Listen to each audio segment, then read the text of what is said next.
అన్న గుంటూరు కారం cinema release అయింది. మహేష్ బాబు సూపర్ అందులో. అందులో కొంచెం మస్తు ఉంటుంది అన్న. అది ఏమంటారు దాన్ని, కుర్చీని మడతెడితే అట్లా వస్తుంది పాట. గిట్లా గిట్లా ఒక స్టెప్ ఉంటుంది, మస్తు ఉంటుంది. అది నేర్చుకోవాలి. నాకు అత్తలేదు అది.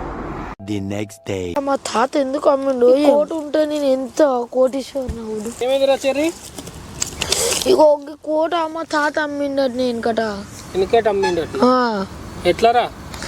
ఇగో గోటీలు ఆడి బెట్టు పెట్టి పైసలు లేవని కోట అమ్మిండు. ఇదే కోట నేను ఉంటే ఇంత మంచి కోటీశ్వరుడు. నరాలు కట్ అయిపోయింది. వెనకడ మీ తాత అమ్మిన దానికి 500 లోటు నువ్వు పట్టుకుని దీన్ని కోట మా తాత అని చెప్తున్నావు. ఇప్పుడు ఇట్లా కోటు ఉంటే నువ్వు ఆగుదువారా? ఇదే మా తాత. మా తాత జోరున్నారా? నేను పోతున్నా అబ్దురా. నేను గింత గొడ్డు చాకరీ చేస్తున్న బర్రెలకు ఎట్లా ఫేమస్ అయింది? ఫేమస్ అయ్యా బుజ్జి గింత అంతా ఎండ తీయాలి. ఇంకా బర్రెని ఎందుకు కొనుక్కున్నా ఫేమస్ అవుదామని. The next day water balls వచ్చినావు, ఇవే వాటరు. ఈడే దొరికొచ్చింది నన్ను. కానీ వీడికి ఈత రాదట, నన్ను నేర్పు అంటున్నాను. ఇవాళ నేను తానం చేయలే కాబట్టి వీడికి ఈత నేర్పాను.